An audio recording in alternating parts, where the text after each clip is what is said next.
Welcome to study blog education YouTube channel पर आप सभी का फिर से एक बार स्वागत है।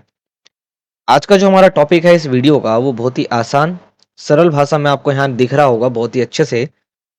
Class 11th political science term 1 इसके हम एमसीक्यूज को करेंगे।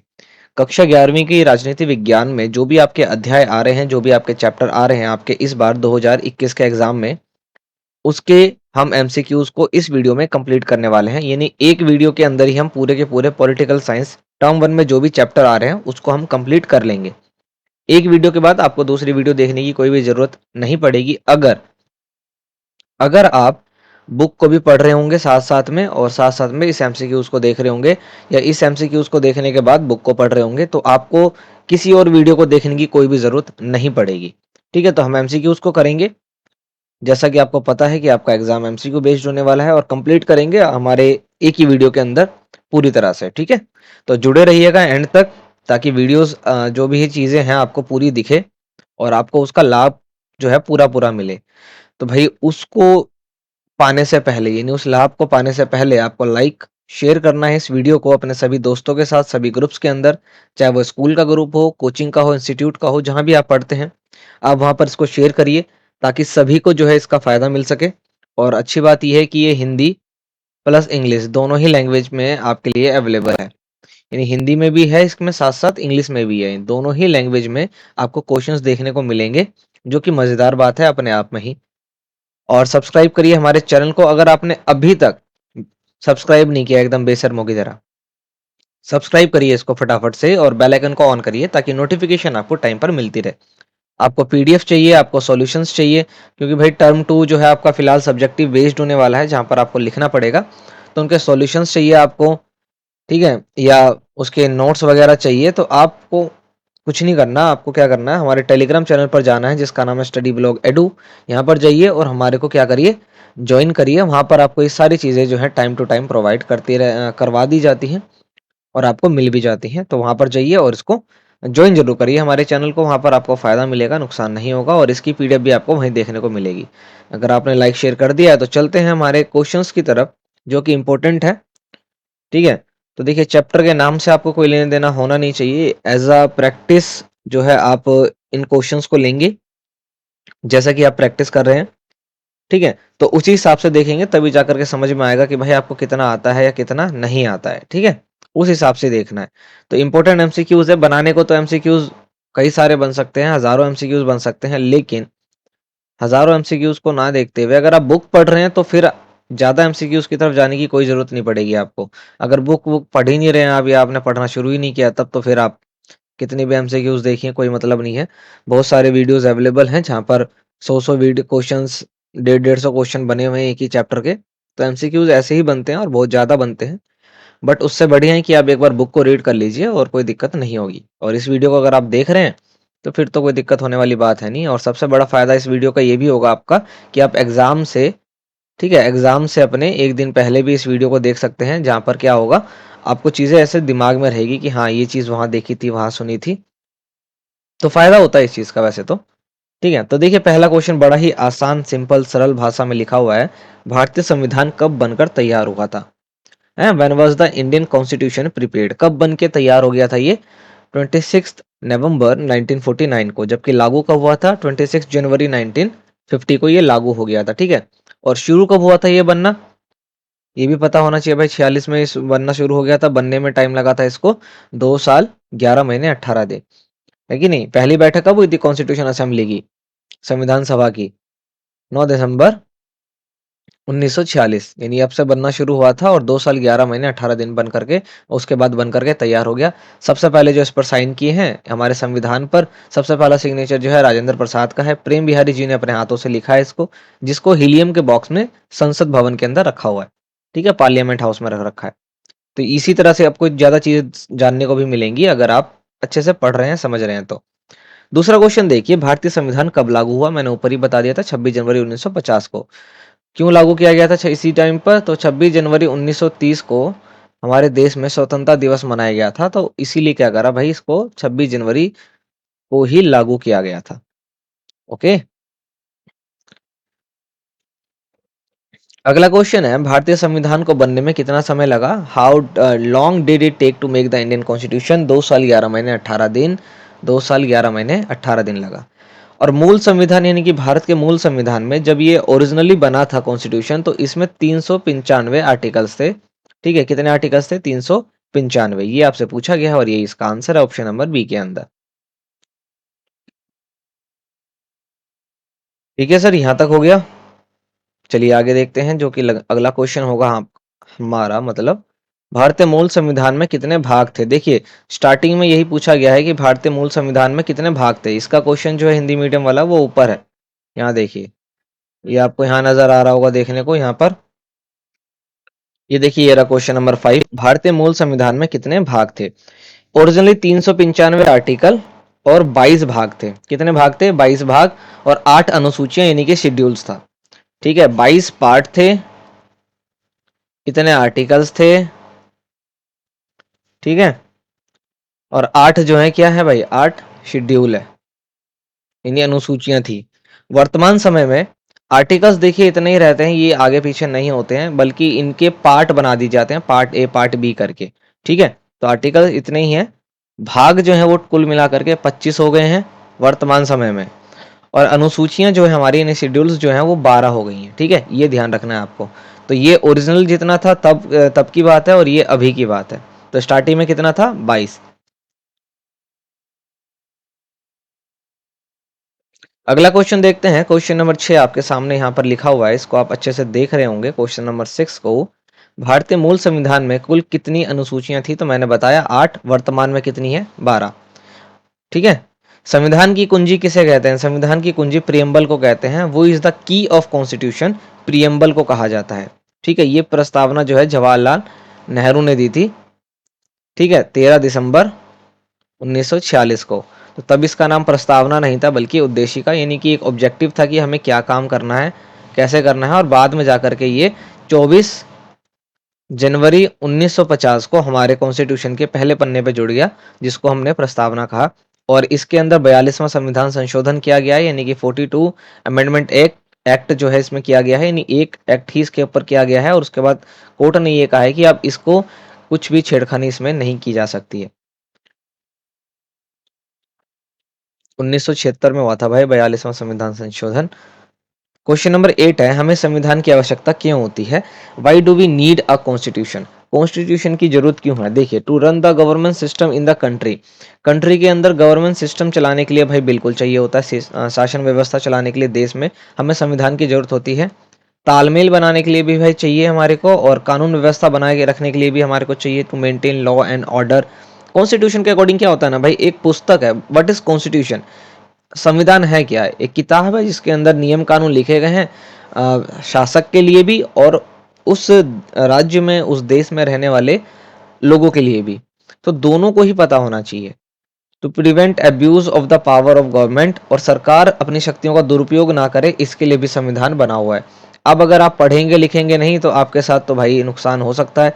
अगर आपको पता है आपने कोई ऐसा काम कर दिया जो शायद हो सकता है संवैधानिक तौर पर सही हो, बट आपको पता ही नहीं है, तो आप डर जाएंगे, है ना, आपको लोग डराएंगे, ये करेंगे। तो इसलिए पढ़ना जरूरी है। ऑप्शन नंबर ई इसका राइट आंसर होगा, क्योंकि सभी बातें जो हैं वो बिल्कुल सही हैं। भारतीय संविधान किसने बनाया था? संविधान सभा ने, कॉन्स्टिट्यूशन असेंबली, जिसका गठन 9 दिसंबर 1946 को किया गया था। ठीक है, कब स्टेब्लिश किया गया था? 9 दिसंबर 1946 में। बहुत ही आसान क्वेश्चन है। क्वेश्चन नंबर 10 है, भारतीय संविधान सभा में कितने उपस्थित सदस्यों ने भारतीय संविधान पर हस्ताक्षर किए थे? उपस्थित, सॉरी, कितने परसेंट लोग थे वहां पर, मेंबर थे, जिन्होंने सिग्नेचर किए थे? किस पर सिग्नेचर किए थे? हमारे कॉन्स्टिट्यूशन के ऊपर, जब कॉन्स्टिट्यूशन बन करके तैयार हो गया था। कितने लोग थे भाई? 284 लोगों ने किए थे, वो भी जब 24 जनवरी 1900, सॉरी, 1949, जनवरी नहीं, हाँ जनवरी ही रहेगा, 24 नवंबर, सॉरी, ये बन के तैयार हो गया था ना, ये बन के तैयार हो गया था, 26 नवंबर को अंगीकृत कर दिया गया था इसको। तो 24 नवंबर को ही सिग्नेचर किए थे इस पर 284 लोगों ने। कितने लोगों ने किए थे भाई? 284 लोगों ने। ठीक है, ये आपको ध्यान रखना। 284 मेंबर थे जिन्होंने सिग्नेचर किए थे 24 नवंबर 1949 को, यानी संविधान लागू होने से 2 दिन पहले। ठीक है। नेक्स्ट क्वेश्चन है क्वेश्चन नंबर 11, जो आपको यहां पर नजर आ रहा होगा बहुत ही अच्छे से। संविधान सभा में उद्देश्य प्रस्ताव किसने प्रस्तुत किया था? जवाहरलाल नेहरू ने। ये मैंने ऊपर ही बताया। वो presented the objective resolution in the constitution assembly. ठीक है, वो किसने दिया था भाई? जवाहरलाल नेहरू ने दिया था। ठीक है, ये तो बहुत ही आसान क्वेश्चन है। संविधान सभा की पहली बैठक कब हुई थी? 9 दिसंबर 1946 को। दूसरी कब हुई थी? 11 को। तीसरी कब हुई थी? 13 को। है ना, ये 3 डेट याद रखनी है। और अंतिम कब हुई थी? 24 जनवरी 1950 को। ये यहाँ ध्यान रखना है आपको। ये पहली बैठक है, ये वाली। ये दूसरी बैठक है, ये तीसरी बैठक है। पहली बैठक के अंदर डॉक्टर सच्चिदानंद सिन्हा को अस्थायी अध्यक्ष यानी कि टेम्पररी हेड बनाया गया था। 11 तारीख को यानी 2 दिन बाद जो है परमानेंट हेड बनाया गया, अध्यक्ष बनाया गया डॉक्टर राजेंद्र प्रसाद को, जो आगे चल करके हमारे देश के पहले राष्ट्रपति भी बने थे। और 13 तारीख को जो है ये वाला जो क्वेश्चन था ना, प्रस्ताव, संविधान सभा में उद्देश्य प्रस्ताव जो है वो 13 दिसंबर 1946 को दिया था। किसने? जवाहरलाल नेहरू ने। अगला क्वेश्चन देखते हैं जो कि आगे की ओर मिलेगा हमारे को। हम चलते हैं उसकी ओर।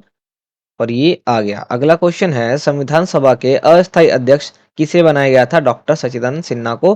कब बनाया गया था? 9 दिसंबर 1946 को। ठीक है, ये सबसे वरिष्ठ थे, सबसे बड़े थे, इसीलिए इनको बनाया गया था। इसके बाद अगला क्वेश्चन है, संविधान सभा का स्थायी अध्यक्ष किसे बनाया गया था? डॉक्टर राजेंद्र प्रसाद जी को।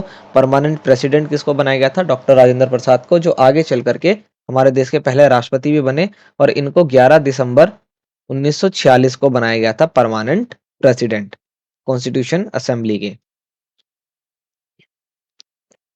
क्वेश्चन नंबर 15 है आपके सामने, उद्देश्य प्रस्ताव नेहरू जी कब लेकर के आए थे? मैंने बताया आपको ऊपर ही, 13 दिसंबर 1946 को। When did Nehru bring the objective resolution? 13 दिसंबर 1946 को। तो 3 डेट आपको ये याद रखनी है, 9, 11, 13।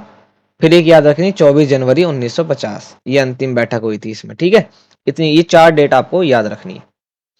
अगला क्वेश्चन देखिए, क्वेश्चन नंबर 16 है, संविधान सभा का बहिष्कार किसने किया था? तो मुस्लिम लीग ने जो है इसका बहिष्कार किया था। क्यों? क्योंकि इनको एक अपना अलग से देश चाहिए था और उसके लिए अलग से संविधान चाहिए था। तो ये संविधान सभा में इन्होंने भाग ही नहीं लिया था, पार्ट ही नहीं लिया था। वो boycotted the constitution assembly, the Muslim league. ठीक है, जिन्ना जी के वो थे ये प्यारे। अगला क्वेश्चन है क्वेश्चन नंबर 17, भारतीय संविधान की विशेषता क्या है? तो देखिए, एक तो विश्व का सबसे बड़ा लिखित संविधान है ये, विश्व का सबसे पहला लिखित संविधान है ना। World first written constitution America का है, जबकि वर्ल्ड फर्स्ट कॉन्स्टिट्यूशन इंग्लैंड का है, 1215 में बन गया था वो। और वर्ल्ड फर्स्ट लॉन्गेस्ट कहते हैं ना, वर्ल्ड लार्जेस्ट रिटन कॉन्स्टिट्यूशन हमारे भारत का ही है। ये ना ही अधिक लचीला है ना ही अधिक कठोर, मतलब ये लचीला भी है कठोर भी है। Neither too flexible nor too rigid, मतलब इतना आसान है कि, मतलब आसान भी नहीं है, मुश्किल भी नहीं है, बहुत मुश्किल भी है और बहुत आसान भी है, कुछ भी आप इसको कह सकते हैं। दुनिया का सफलतम संविधान है, वर्ल्ड मोस्ट सक्सेसफुल कॉन्स्टिट्यूशन है, क्योंकि हमारे संविधान को बैग ऑफ बोरिंग कहते हैं भाई। हमने क्या कर रखा है ना, बढ़िया बढ़िया देशों से हमने अच्छी अच्छी चीजें जो हैं वो ले रखी हैं हमारे संविधान के अंदर। जिन चीजों को आज आप यूज कर पा रहे हैं वो हमने अच्छे अच्छे देशों से ली है ना। ऐसी संविधान नहीं बना दिया गया है। तो उपरोक्त सभी जो है ये, यानी कि चारों के चारों ऑप्शन जो है बिल्कुल सही है ये, और ये इसका राइट आंसर भी हो जाता है। अगला क्वेश्चन है, भारतीय संविधान में मौलिक अधिकार का प्रावधान कहाँ से लाया गया था? मौलिक अधिकार फंडामेंटल राइट्स जो है वो हमने अमेरिका से ली हैं, जबकि फंडामेंटल ड्यूटीज मौलिक कर्तव्य हमने रशिया से ली हैं। मूल ड्यूटीज हमारी कितनी थी? 8 थी, उसके बाद 3 इसमें जोड़ दी गई। ठीक है, मतलब 8 सजेस्ट की गई थी, 10 रखी गई थी, बाद में एक और जोड़ दिया गया था कि 6 से 14 साल तक के बच्चों को जितने भी अभिभावक हैं, पेरेंट्स हैं, वो उनको एजुकेट करेंगे। तो अमेरिका से हमने क्या लिया? Fundamental right. और फंडामेंटल ड्यूटीज हमने ली है रशिया से। ठीक है, रूस, रसिया। इनमें से कौन सा संविधान का काम जो है वो नहीं है, ये पूछा गया है। Which of the following is not a function of the constitution? ये ऊपर नीचे हो गया, बट थोड़ा सा एडजस्ट करिएगा इसको, शायद एडिट के वक्त हो गया ये ऐसा। तो कौन सा कार्य नहीं है, ये पूछा गया है। यह नागरिक के अधिकार की गारंटी देता है। बिल्कुल भाई, ये देता है ना। आर्टिकल नंबर पार्ट 3 के अंदर कॉन्स्टिट्यूशन में आर्टिकल नंबर 32 लेकर के 34 तक, इन्हीं 35 तक इसी चीजों को लिखा गया है ना, है कि नहीं? और हमारे जो है फंडामेंटल राइट्स कितने हैं? पहले 7 थे, अब 6 हैं। यह शासन की विभिन्न शाखाओं की शक्तियों को अलग अलग क्षेत्र में रेखांकन करता है। पर बिल्कुल, it control the power of different branches of government. बहुत अच्छी बात है, अलग अलग ब्रांचेस को ये, उनकी पावर को ये कंट्रोल करता है बहुत अच्छे से। यह सुनिश्चित करता है कि सत्ता में अच्छे लोग आए। भाई देखो, लोग कैसे आते हैं ये संविधान का काम नहीं है, ये हमारा काम है कि भैया हम किसको इलेक्ट करते हैं और वो कौन से ऐसे लोगों को हम वहां पर भेजते हैं, है ना। वो बुरे भी हो सकते हैं, अच्छे भी हो सकते हैं, बहुत अच्छे भी हो सकते हैं, वो हमारे ऊपर है। एक काम संविधान ने हमें दिया है कि भैया आपको देश में रहना है, देश तो आप ही को चलाना है, तो आप सबसे बढ़िया ये कि आप ही इलेक्ट करिए, जो आपको अच्छा लगता हो आप उसको सेलेक्ट करिए। और मूल्य अभिव्यक्ति करता है, ये बात तो बहुत अच्छा है भाई। It express the some common values. ये 4 बातें जो है बिल्कुल सही है, ए बी और डी। जबकि सी बातें जो है इसका कोई भी तुक नहीं बनता। ये बेसिकली हमारे ऊपर डिपेंड है जब हम वोट देते हैं, ठीक है। जितने भी हमारी जनता है ना देश की, इसके ऊपर डिपेंड है कि भाई सत्ता में किस तरह के लोगों को हम भेज रहे हैं प्रतिनिधि के रूप में, एज अ रूलर के रूप में, क्या कहते हैं, रूप में, ठीक है। क्वेश्चन नंबर 20 देखिए। क्वेश्चन नंबर 20 है, निम्नलिखित में से कौन सा कथन इस बात की ओर बेहतर दलील है कि संविधान की प्रामाणिकता संसद से ज्यादा है? Which of the following statement is a better argument for the fact that the authenticity of the constitution is greater than that of the parliament? Parliament से ज्यादा वैल्यू है, ज्यादा ऑथेंटिक है हमारा कॉन्स्टिट्यूशन। ये कैसे कह सकते हैं हम, किस बात के ऊपर, ये पूछा गया हमसे। तो देखिए ए ऑप्शन क्या है। देखिए यहाँ पर ए ऑप्शन को देखिए, संसद के अस्तित्व में आने से कहीं पहले संविधान बनाया जा चुका था। तो ये बात बिल्कुल गलत है, ये बात नहीं है, ठीक है। संविधान के निर्माता संसद के सदस्यों से कहीं बड़े नेता थे, ऐसी बात भी नहीं है कि नहीं? ठीक है, देखिए जो भी संसद की हम बात कर रहे हैं, तो संसद तो बेसिकली 26 जनवरी 1950 को ही क्या हुआ था, मतलब यहाँ से वो एक्टिव हुआ, सक्रिय हुआ है। और इस दिन से तो हमारा संविधान लागू हो चुका था देश के अंदर। तो संसद तो मतलब कॉन्स्टिट्यूशन ने संसद को बनाया है, ठीक है ना। और कॉन्स्टिट्यूशन में जो भी छेड़खानी होती है वो संसद ही कर सकती है, उसके अलावा कोई और नहीं कर सकता। छेड़खानी बोले तो जो भी अमेंडमेंट, जो भी संशोधन किए जाते हैं। तो संसद जो है, संसद भवन दिल्ली के अंदर है हमारे देश में। तो संसद का निर्माण, ठीक है, मतलब संसद कब से एक्टिव है, कब से सक्रिय है हमारे देश के अंदर? 26 जनवरी 1950 से, है कि नहीं। अब देखिए तीसरा, संविधान ही यह बताता है कि संसद कैसे बनाई जाए और इसमें कौन कौन सी शक्तियां प्राप्त होंगी। देखिए अभी मैंने यही बात आपसे कहा कि संविधान ने संसद को बनाया, ना कि संसद ने संविधान को। तो ये बात बिल्कुल सही है। चौथे में बोला गया कि संसद संविधान का संशोधन नहीं कर सकती, बिल्कुल गलत बात है। जितने भी संशोधन होते हैं, जितने भी अमेंडमेंट होते हैं, ठीक है, वो बेसिकली पार्लियामेंट में ही किए जाते हैं, ठीक है, और कहीं नहीं किए जा सकते हैं, ये ध्यान रखना है इसका। ओके, तो ऑप्शन नंबर सी इसका राइट आंसर है, ये लिखा हुआ है यहाँ पर, आप इसको देखिएगा जरूर। अगला क्वेश्चन देखते हैं, क्वेश्चन नंबर 21। क्वेश्चन नंबर 21 देखिए फटाफट से आप। क्वेश्चन नंबर 21 है, बताएं कि संविधान के बारे में कौन सी बात जो है वो सही है, ठीक है। ये पूछा गया है आपसे। देखिए आपको एग्जाम में जब पूछा जाएगा ना, तो या तो सही पूछा जाएगा या गलत पूछा जाएगा। ऐसे नहीं बोला जाएगा कि सही या गलत बताइए, ठीक है। बट हम ऑप्शंस को जरूर देखेंगे, बिना ऑप्शंस को देखे आप आंसर नहीं करेंगे। पूरे 4 के 4 ऑप्शन आपको पढ़ने हैं, ठीक है। तो देखिए पहली बात है, सरकार के गठन और उसकी शक्तियों के बारे में संविधान एक लिखित दस्तावेज है, ठीक है। संविधान सिर्फ लोकतांत्रिक देशों में होता है और उसकी जरूरतें ऐसे ही देशों में होती है, ऐसी बात नहीं है भैया, है ना।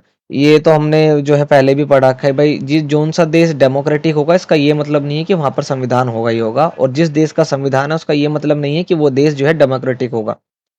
सी बात में कह रहा है कि भाई संविधान एक कानूनी दस्तावेज है और आदर्शों तथा मूल्यों से इसका कोई सरोकार नहीं है। गलत बात है भाई, इसका सरोकार है, ठीक है, इसका सरोकार है, इसका रिलेशन है। Constitution is a legal document and it has nothing to do with ideal and values. ये गलत बात है, ऐसा नहीं होता, ठीक है। वो बिल्कुल भाई उसको नथिंग टू डू नहीं बल्कि टू डू, सरोकार है उसका, ठीक है।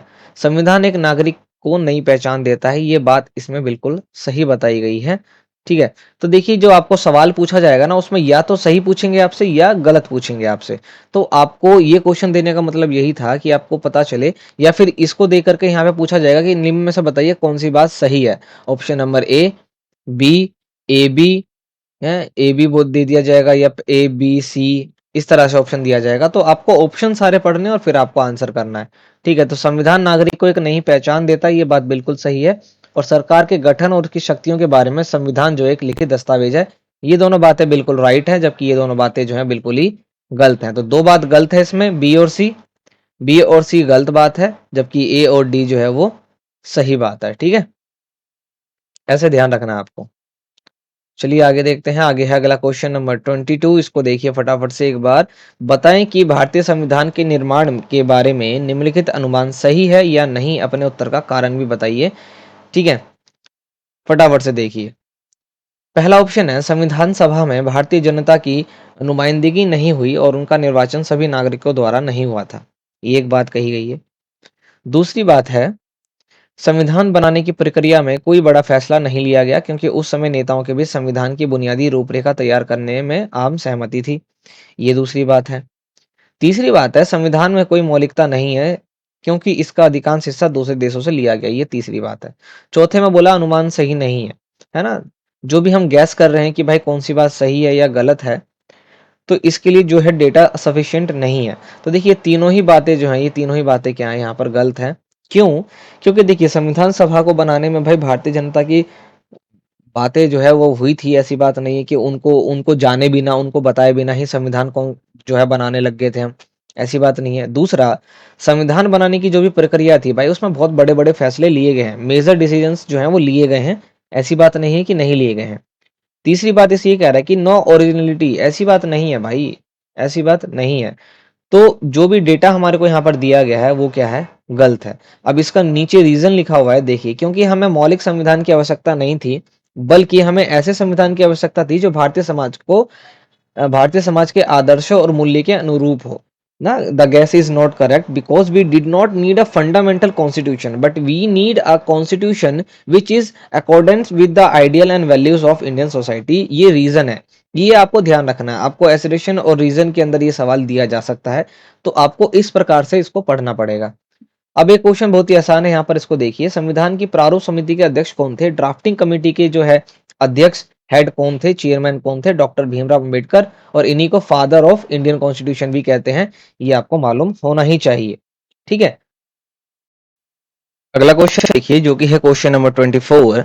संविधान सभा का गठन की सिफारिश किसकी सिफारिश पर किया गया था? The constitution assembly was form on the recommendation of, किसकी जो है सिफारिश की गई थी? कैबिनेट मिशन के द्वारा जो है सिफारिश की गई थी, गुजारिश की गई थी, रिकमेंडेड किया गया था कि भैया आप एक काम करिए, संविधान बनाने के लिए संविधान सभा का ही गठन कर लीजिए, कॉन्स्टिट्यूशन असेंबली बना लीजिए और फिर उसको काम दीजिए कि भैया आप जाइए संविधान की तैयारी करिए। ठीक है, तो ये बात बिल्कुल सही होगी ऑप्शन नंबर ए में जो आपको बताई गई है।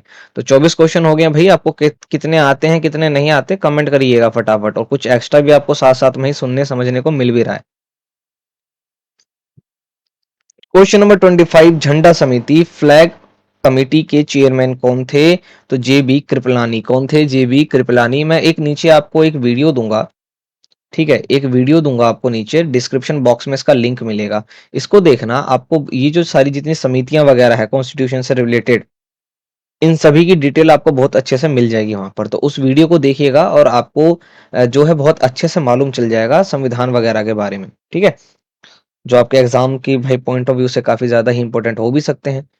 अब क्वेश्चन नंबर 26 है नीति निर्देशक सिद्धांत, है ना, directive principles of state policy, जिस जो कि आर्टिकल नंबर 36 से लेकर के 51 तक है, पार्ट 3 के अंदर। ठीक है, इसके बारे में बात की जा रही है कि भाई ये जो है हमने कहाँ से लिया है? तो ये हमने आयरलैंड से लिया है। कहाँ से लिया है? आयरलैंड से। मैं कह रहा हूँ अब जो वीडियो मैं आपको सेंड करूंगा ना, डिस्क्रिप्शन बॉक्स में लिंक मिलेगा, यहाँ आई बटन पे भी मैं डाल दूंगा, इसको भी चेक करिएगा। आपको जो है बहुत ही अच्छे से समझ में आ जाएगा कि ये जो सारी चीजें हैं ये कहाँ कहाँ से ली गई हैं, और बहुत ही हेल्प रहेगी आपकी इस जो है एग्जाम के अंदर। बेसिकली पॉलिटी से रिलेटेड तो बहुत ज्यादा ही हेल्प करेगी वो वीडियो, तो देखना उसको जरूर। क्वेश्चन नंबर 27 है संविधान में संशोधन का प्रावधान, जो हम अमेंडमेंट करते हैं ना कॉन्स्टिट्यूशन के अंदर, वो हमने दक्षिण अफ्रीका से लिया है। ये सारी चीजें कि हमने कौन सी चीज कहाँ से ली, सब पूरी वीडियो है उसकी, ठीक है। एक सीटेट करके फोल्ड वो है, प्लेलिस्ट है, उसमें जाइएगा आप सीटेट के अंदर, इसमें आएगा सिविक्स, सिविक्स वाले के अंदर आपको देखने को मिल जाएगा। बाकी मैं नीचे लिंक भी दे दूंगा, यहाँ आई बटन पे भी दे दूंगा। 28 है यहाँ पर, देखिए 28 को देखिए ध्यान से। स्वतंत्रता, समानता और बंधुत्व की सिद्धांत का प्रावधान कहाँ से लिया गया? From where is the provision of the principle of liberty, equality and fraternity taken? कहाँ से लिया है भाई हमने? ये हमने फ्रांस से लिया है। कहाँ से लिया हमने? फ्रांस से लिया है। इसलिए हमारा संविधान दुनिया का सबसे बेहतरीन संविधान है भाई। हमने बेहतरीन देशों से बेहतरीन चीजें ली हैं। और आपके इस चैप्टर का, पहले चैप्टर का जो हम कर रहे थे, इसका आखिरी क्वेश्चन है कानून निर्माण की विधि, है ना। From where is the provision of law making and parliament form of government taken? कहाँ से लिया है भाई हमने? संसदीय स्वरूप और कानून निर्माण विधि, ये हमने ब्रिटेन से लिया है। बेसिकली ब्रिटेन वाले ही हम पर रूल करके गए थे भाई, तो हमने उन्हीं से ये चीज ले ली है। और इनसे हमने एकल नागरिकता यानी कि सिंगल सिटीजनशिप भी ले रखी है, ठीक है, ब्रिटेन से ही। तो आपको 29 क्वेश्चन देखने को मिले इस चैप्टर के। आपके 29 में से कितने हुए, कितने सही गलत जो भी है, आप नीचे हमारे को कमेंट कर सकते हैं। और लाइक शेयर जरूर करिए भाई, लाइक कम दिख रहे हैं मेरे को। चलिए नेक्स्ट चैप्टर की ओर चलते हैं। नेक्स्ट एमसीक्यूज जो चैप्टर के हैं आपके, तो पहला क्वेश्चन है इसके अंदर, भारतीय मूल संविधान में कुल कितने मौलिक अधिकार थे? पिछली जो है क्वेश्चन में हमने डिस्कस कर लिया था इसको। How many fundamental rights were there in the original constitution of India? कितने थे भाई? 7 थे, ठीक है। अब कितने हैं? 6 है। कौन सा हटा दिया गया? संपत्ति का अधिकार जो है उसको हटा दिया गया। वर्तमान में कितने हैं भाई? 6 हैं, ठीक है। ये तो बहुत ही आसान सवाल है, एक सवाल करो दो सॉल्व हो जाते हैं।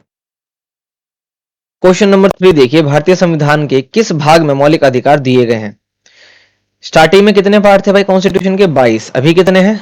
25, ठीक है। पिछली वीडियो में, सॉरी वीडियो कह रहा हूं मैं, पिछले चैप्टर वाली जो हमने अभी ऊपर कंप्लीट किया है उसके अंदर हमने देख लिया इसको, ठीक है। अब ये पूछा गया कि हमारे मौलिक अधिकार किस में लिखे गए हैं, तो पार्ट 3 में लिखे गए। मैंने ऊपर आपको DPSP, directive principle of state policy, मैंने पार्ट 3 बोल दिया, ये पार्ट 4 में है, ठीक है। आर्टिकल नंबर 36 से लेकर के 51 तक ये पार्ट 4 में है कॉन्स्टिट्यूशन के, ठीक है। पार्ट 3 में क्या है? हमारे मौलिक अधिकार है, फंडामेंटल राइट। भारतीय संविधान में मौलिक अधिकार का वर्णन डैश से डैश, कहां से कहां तक बताया गया है? तो 12 से लेकर के 35 तक का ये पूरा का पूरा पार्ट है। और लेकिन मौलिक अधिकार की इसमें बात की जा रही है तो 14 से 32 तक है इसमें, ठीक है। यही आपको ध्यान रखना है। पार्ट 3 जो है ना हमारे कॉन्स्टिट्यूशन का, वो 12 से लेकर के 35 तक है। पार्ट 4 जो है वो 36 से लेकर के 51 तक है, ठीक है, ठीक है। लेकिन मौलिक अधिकार का वर्णन कि कहां पर मौलिक अधिकार को बताना शुरू किया है, तो 12 से बताना शुरू किया है, सॉरी 14 से लेकर के 32 तक। 14 से 18 बताया गया है, फिर 19 से 21 बताया गया है, इस तरह से, ठीक है। तो यहाँ पे देखिए सवाल को समझिएगा कि सवाल में क्या पूछा गया है। इसमें ये नहीं पूछा गया कि फंडामेंटल राइट के आर्टिकल कहां से कहां तक है। ये पूछा गया कि जो फंडामेंटल राइट है ना, the description of fundamental right, actual description of fundamental right Indian constitution के अंदर, वो कहां से कहां तक है। तो वो आर्टिकल नंबर 14 से स्टार्ट होता है, 32 तक, 32 तक जाता है। और आर्टिकल नंबर 32 को संविधान की जो आत्मा भी कह देते हैं, संविधान की कुंजी प्रस्तावना को कहते हैं। और संविधान का आर्टिकल नंबर 32 जो है उसको संविधान की आत्मा कहते हैं, क्योंकि ये एक ऐसा आर्टिकल है जो किसी भी व्यक्ति को सीधा सुप्रीम कोर्ट जाने की परमिशन देता है या पावर देता है, ठीक है। क्वेश्चन नंबर 5 है आपके सामने, किस संविधान संशोधन के तहत संपत्ति के अधिकार को हटा दिया गया था? तो देखिए ये वाला अधिकार हमारा हटा दिया गया है 44वें संविधान संशोधन के द्वारा, ठीक है। कब हटा दिया गया था? 44वें संविधान संशोधन के द्वारा इसको हटा दिया गया था, है ना। पूरी डेट याद रखिए, 1978, 44वां संविधान संशोधन, 44th अमेंडमेंट एक्ट 1978 में इसको हटा दिया गया था। किसको हटा दिया गया था भाई? संपत्ति का अधिकार यानी कि राइट टू प्रॉपर्टी, इसको हटा दिया गया। जबकि इससे पहले ये हमारा राइट हुआ करता था, और इसी को हटाने के बाद 6 राइट रह गए हमारे पास, ठीक है। क्वेश्चन नंबर 6 है, निम्नलिखित में से किस मौलिक अधिकार को हटाकर एक कानूनी अधिकार बना दिया गया? तो संपत्ति के अधिकार को ही हटा करके क्या बना दिया गया? कानून का अधिकार, लीगल राइट बना दिया गया इसको। जबकि फंडामेंटल राइट से हटा करके लीगल राइट बना दिया गया इसको, ओके, राइट टू प्रॉपर्टी को। क्वेश्चन नंबर 7 की ओर चलते हैं हम बहुत ही जल्दी से।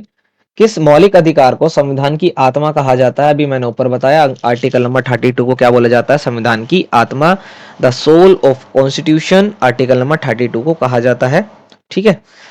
डॉक्टर भीमराव अम्बेडकर ने इस बात को कहा था। ठीक है। क्वेश्चन नंबर 8 है, संविधान के तहत मौलिक कर्तव्य की संख्या कितनी है? तो 11। शुरुआत में 10 थी, सजेस्ट जब किया गया था तो 8 थी, फिर 10 जब कॉन्स्टिट्यूशन में डाला गया तो 10, फिर बाद में जोड़ा गया 1, यानी अभी वर्तमान समय में 11 है। और मौलिक कर्तव्य हमने रसिया से लिए हैं। रसिया बोले तो रूस। ठीक है। मौलिक कर्तव्य, फंडामेंटल ड्यूटीज। क्वेश्चन नंबर 9 है, मौलिक कर्तव्य का संबंध किस संशोधन है, किस संशोधन से है? तो ये आर्टिकल संशोधन 42वां 1976 से। ठीक है। The fundamental duty is related to which amendment? Article number 42, sorry amendment नहीं, विच आर्टिकल, एक मिनट, यहां पर ये अनुच्छेद नहीं आएगा बल्कि अमेंडमेंट आएगा। ठीक है। संशोधन 42वां संविधान संशोधन 1976 का संबंध जो है वो मौलिक कर्तव्यों से है। जबकि इसका अगर आपको आर्टिकल जानना है कि कौन से आर्टिकल में ये लिखा हुआ है तो आर्टिकल नंबर 51A में लिखा हुआ है ये। ठीक है। ये आर्टिकल नहीं बल्कि अमेंडमेंट एक्ट है, 42 अमेंडमेंट एक्ट। ठीक है। 1976 में हुआ था ये। तो इसका फंडामेंटल अमेंडमेंट जो है वो 42 है और 1976 में हुआ था ये। और आर्टिकल जो है वो 51A है। ये ध्यान रखना है आपको। ठीक है। तो सुनना और समझना भाई ध्यान से है। कई बार हो जाता है भाई, प्रिंट गलत हो जाता है, टाइप गलत हो जाता है। अनुच्छेद 17 में क्या दिया गया है? आर्टिकल नंबर 17 में क्या लिखा गया है? छुआछूत का अंत। आर्टिकल 18 में बोला गया है उपाधियों का अंत, है ना। एंड ऑफ अनटचेबिलिटी का जो है ये आर्टिकल है, आर्टिकल नंबर 17। ये इसकी पूरी एक वीडियो मैं दूंगा आपको, प्लेलिस्ट ही शेयर कर दूंगा आपके साथ, मैं उनको जरूर देखना। और जो आपके ऐसे टॉपिक से रिलेटेड मुझे दिख रहे हैं ना, मैं उन सभी की वीडियो आपको डिस्क्रिप्शन बॉक्स में दे दूंगा। तो आप जाइएगा, बॉक्स को जरूर चेक करिएगा, वहां पर मिल जाएंगे आपको। तो कोई दिक्कत होने वाली नहीं है आपको अगर आप पढ़ रहे हैं अच्छे से तो। इसके बाद सवाल है, मोतीलाल नेहरू समिति ने अधिकारों के घोषणा पत्र की मांग कब उठाई थी? When did the Motilal Nehru committee raise the demand for the declaration of right? कब? 1928 में हुआ था ये। ठीक है। कब मांग करी थी इन्होंने? 1928 में। किसी को शंका के आधार पर गिरफ्तार करना क्या कहलाता है? Arresting someone on suspicion is called, उसको क्या बोलते हैं? उसको बोलते हैं निवारक नजरबंदी, है ना। प्रिवेंटिव डिटेंशन के अंदर उसको तहत, मतलब प्रिवेंटिव डिटेंशन के तहत उसको जो है अरेस्ट किया गया है, नजरबंद कर दिया गया है। ठीक है। तो ये कहलाता है भाई। क्वेश्चन नंबर 13 है, डॉक्टर भीमराव अंबेडकर ने किस अधिकार को संविधान का हृदय और आत्मा की संज्ञा दी? किस अधिकार को, किस अधिकार को? संवैधानिक उपचारों का अधिकार, जो कि आर्टिकल नंबर 32 में लिखा हुआ है। Right to constitution remedies, article number 32। इसको भाई उन्होंने क्या बोला था? The heart and soul of the constitution. किन्होंने बोला था? डॉक्टर भीमराव अंबेडकर ने। तो एक क्वेश्चन से आपको लगभग 4 क्वेश्चन देखने को यहाँ पर मिल गए। राष्ट्रीय मानव अधिकार आयोग, when was the national human right committee form? कब फॉर्म हुआ था ये? 1993 में, 1993 में हुआ था ये। ठीक है। ओके। अब देखिए, ये पूछा गया कि 42वां संविधान संशोधन कब हुआ, 42 जो है अमेंडमेंट एक्ट कब हुआ था? तो मैं बार बार बोलता आ रहा हूँ 1976 में हुआ था, है कि नहीं? ऊपर से बोलता आ रहा हूँ। और तो अगर आप सुन रहे हैं तो आपको मालूम होगा अब तक में, कोई दिक्कत ही नहीं है भाई। अगला क्वेश्चन देख लेते हैं, जो कि सेकंड लास्ट है आपके इस वाले चैप्टर से रिलेटेड है। संपत्ति के अधिकार को 1978 में किस पार्टी की सरकार ने मौलिक अधिकार की सूची से हटा दिया? पूछा आपसे ये जा रहा है कि उस वक्त किस पार्टी की सरकार थी? तो जनता पार्टी की सरकार थी उस वक्त। और देखिए, एमसीक्यू में ऊपर पूछा गया था कि कब हटाया गया, और यहाँ पर खुद बता दिया गया कि कब हटाया गया। तो देखिए, आपको 20 मिनट जो पेपर के मिलेंगे ना रीड करने के लिए, तो उसमें आपको रीड ही नहीं करना है, उसको देखना भी कि कहाँ आंसर मिल जाए, किसी का किसी में आंसर मिल जाता है ऐसे। तो उसको भी देखना है, कॉन्शियस होकर के पढ़ना है भाई। ठीक है। 1.5 घंटे का टाइम है आपके एग्जाम में, उसमें भी अगर आप लचर पचर करेंगे तो फिर फायदा क्या? क्वेश्चन नंबर 17 है, निम्नलिखित में से कौन सा मौलिक अधिकारों का सबसे सटीक वर्णन है ना? Which of the following is a most accurate description of fundamental rights? कौन सा है?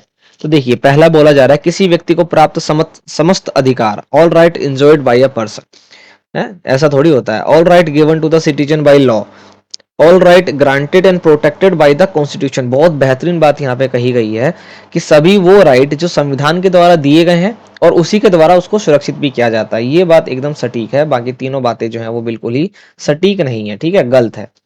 तो इसके हमने 17 क्वेश्चन किए हैं। उम्मीद है आपको सवाल अच्छे लगे होंगे। ऐसे 100 क्वेश्चन, 500 क्वेश्चन नहीं कर रहे हैं हम, ठीक है ना।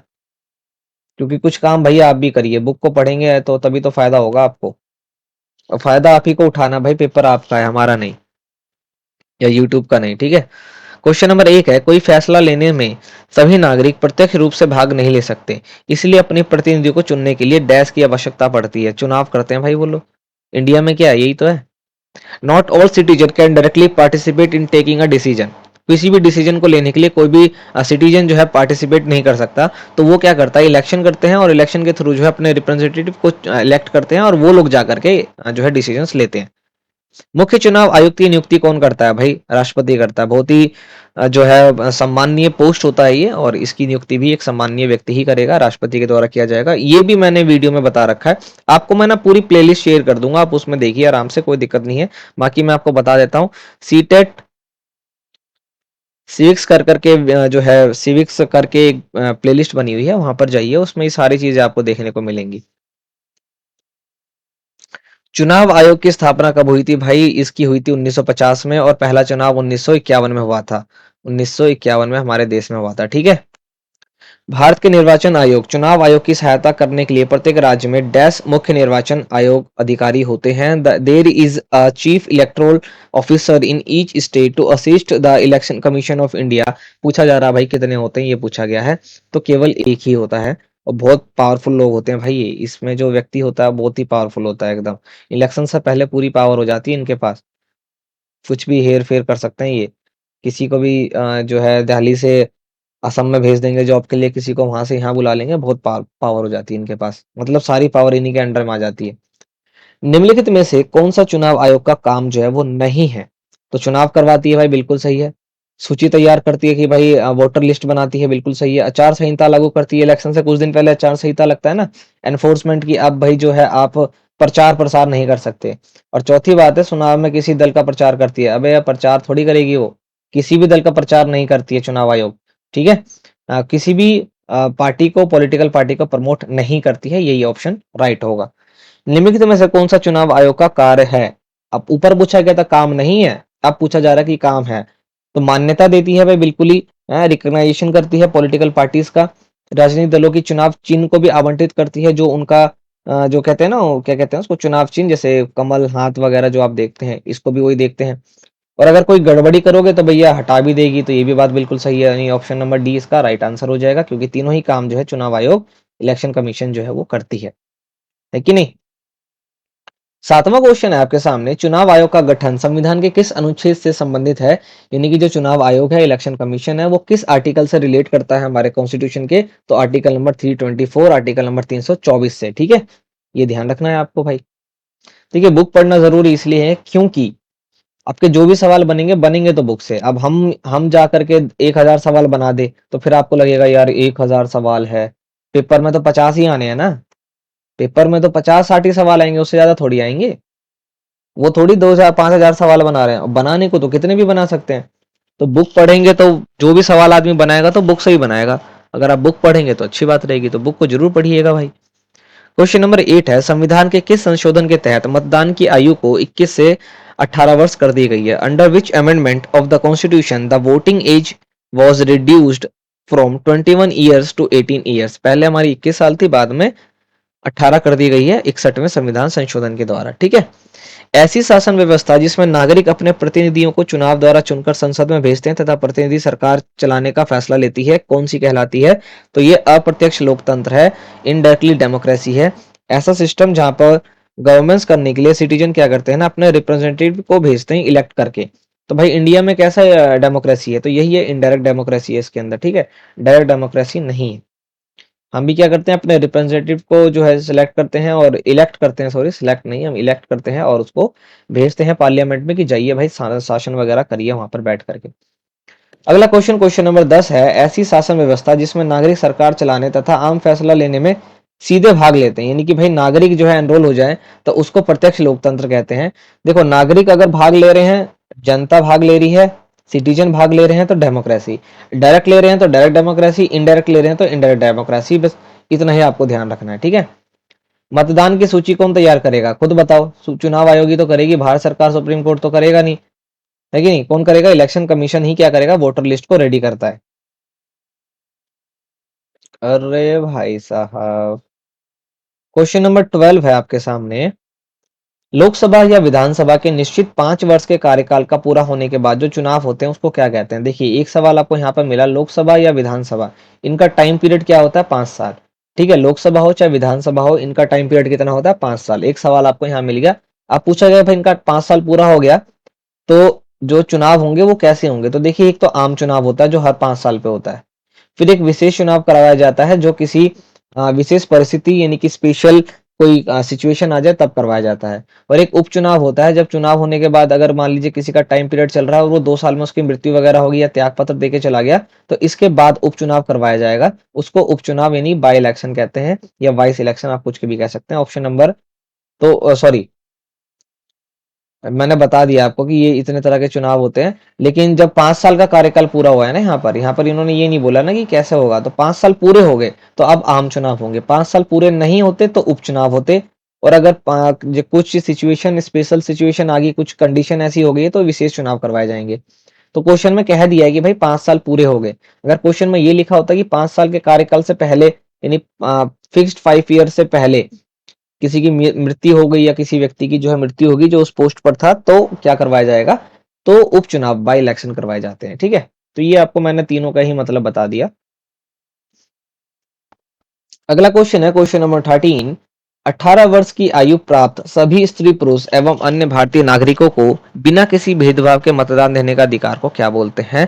तो इसको सार्वभौमिक वयस्क मत अधिकार कहते हैं। 18 साल का कोई भी हो जाए हमारे देश के अंदर, चाहे वो स्त्री हो, पुरुष हो, किसी भी जाति का हो, धर्म का हो, रंग का हो, किसी कोई भी उसका बर्थ प्लेस हो, वो वोट देने के लिए एलिजिबल हो जाता है। इसको यूनिवर्सल एडल्ट सफ्रेज कहते हैं। ये ध्यान रखना है इसको। ठीक है, क्वेश्चन नंबर 14 है, लोकसभा या विधानसभा चुनाव लड़ने के लिए न्यूनतम आयु जो है वो कितनी होनी चाहिए? तो 25 साल। अगर आपकी उम्र 25 साल है तो आप लोकसभा या विधानसभा का इलेक्शन जो है वो लड़ सकते हैं। ऐसा नहीं कि जाके मारना पीटना नहीं है, वो वाला लड़ना नहीं, इलेक्शन लड़ सकते हैं। ठीक है, यानी कैंडिडेट बन सकते हैं। क्वेश्चन नंबर 15 है, चुनाव में निर्वाचन क्षेत्रों की सीमा को तय करने का कार्य जो है वो कौन करता है? तो भाई देखो, चुनाव से रिलेटेड चीजें हैं तो इसका ये मतलब नहीं कि सारे काम जो है चुनाव आयोग करेगी। चुनाव आयोग के अंदर ही एक चीज होती है, एक और कमेटी होती है जिसका नाम है परिसीमन आयोग, है ना।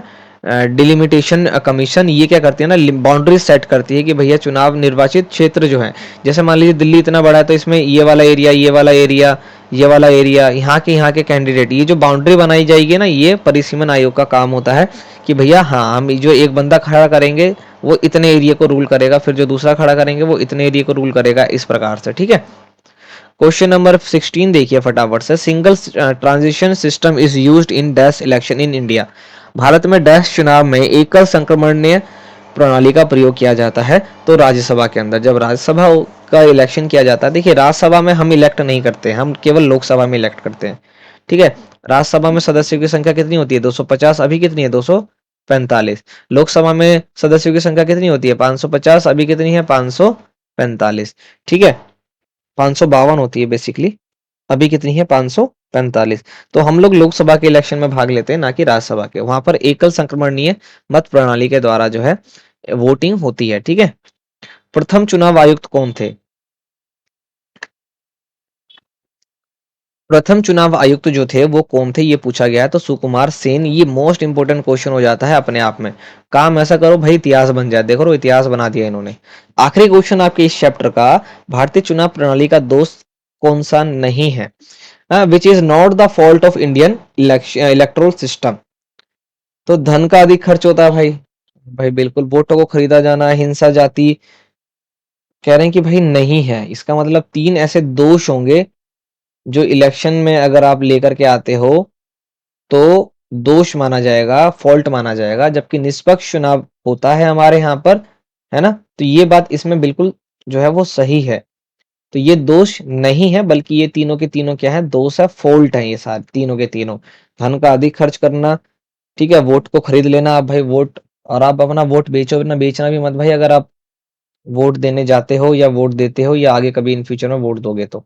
ये कंप्लीट हो गया हमारा चैप्टर। इसके बाद जो है अगला चैप्टर जो कि आपके सामने उनके एमसीक्यूज आ चुके हैं, तो चलिए इसको भी देखते हैं हम। पहला क्वेश्चन है, राजनीतिक सिद्धांत के बारे में नीचे लिखे कौन से कथन सही हैं और कौन से कथन गलत हैं?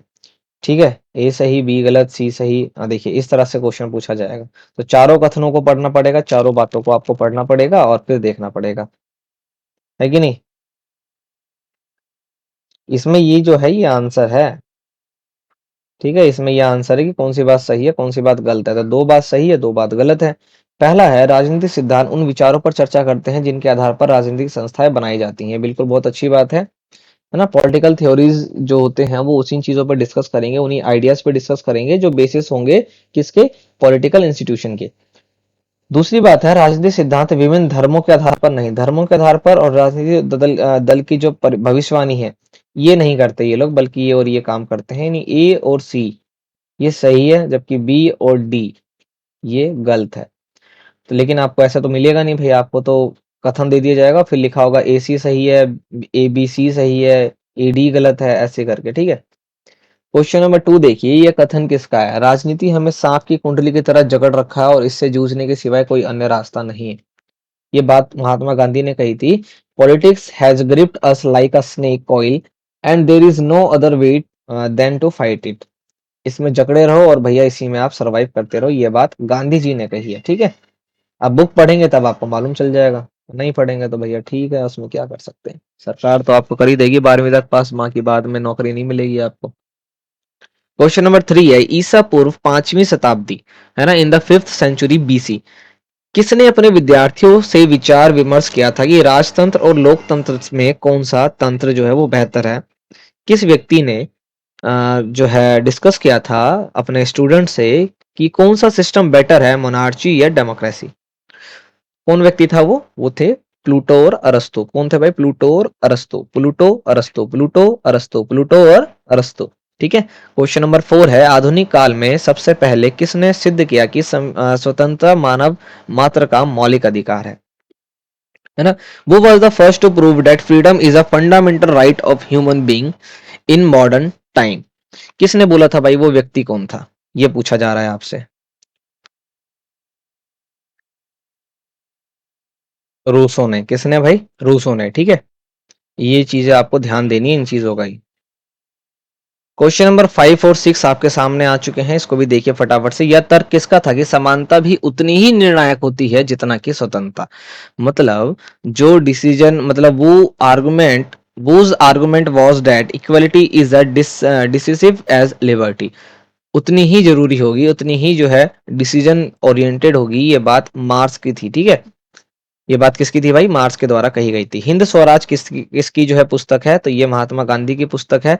ये मोस्ट इंपोर्टेंट क्वेश्चन भी है, ध्यान रखिएगा इसका। वैसे तो सारे इंपोर्टेंट है क्योंकि एमसीक्यूज ही इतने सारे कम है इसमें। क्वेश्चन नंबर 7 आपके सामने है यहाँ पर, किसने यह तर्क दिया था कि अनुसूचित जातियों को अल्पसंख्यक माना जाना चाहिए और उन्हें विशेष संरक्षण प्राप्त होना चाहिए? वो argue that the schedule caste should be treated as a minority and should be given special protection. ये बात किसकी थी? ये भीमराव अम्बेडकर जी की थी, क्योंकि वो खुद भी इसी से बिलोंग करते थे। ठीक है, गांधी जी के सिद्धांतों को किसमें शामिल किया गया? Gandhi's principle have been included in, किसमें किसमें इंक्लूड किया गया है इसको? तो राज्य के नीति निर्देशक तत्व, जो कि आर्टिकल नंबर 36 से 51 तक पार्ट 4 के अंदर है हमारे कॉन्स्टिट्यूशन में। ठीक है, वहां पर इसको इंक्लूड किया गया है, जो गांधी जी के थॉट्स है उनको। अगला क्वेश्चन है, राजनीतिक सिद्धांत किन अवधारणाओं को स्पष्ट करता है? वो what concept do political theories explain, है ना? तो स्वतंत्रता, समानता, न्याय और लोकतंत्र, ये तीनों ही बातें जो है उसके अंदर आती है। तो ऑप्शन नंबर डी इसका राइट आंसर हो जाएगा। Freedom, equality, justice and democracy, ये चारों बातें आती हैं, है ना? द रिपब्लिक, ये बुक किसकी है या इसके ऑथर कौन है? तो प्लेटो। कौन है भाई? प्लेटो। प्लेटो। और आप क्वेश्चन को पलटो। क्वेश्चन नंबर 11 है आपके सामने, निम्नलिखित में से कौन राजनेता नहीं थे लेकिन उनके विचारों ने राजनेता को प्रेरित किया था? है ना? गांधी जी, रूसो और मार्क्स, ये तीनों के तीनों जो थे ना राजनेता नहीं थे, ये तीनों ही पॉलिटिशियन नहीं थे, लेकिन पॉलिटिशियंस को बहुत ज्यादा जो है इन्होंने इंस्पायर किया था। ये बात ध्यान रखिएगा हमेशा, है ना? गांधी जी पॉलिटिशियन नहीं थे। क्वेश्चन नंबर 12 है, प्राचीन यूनान के एथेंस नगर में किसने सर्वाधिक विवेकशील व्यक्ति कहा जाता है? मतलब किसे कहा जाता है, ये पूछा जा रहा है आपसे। वो was called the prudent person in the city of Athens of ancient Greece.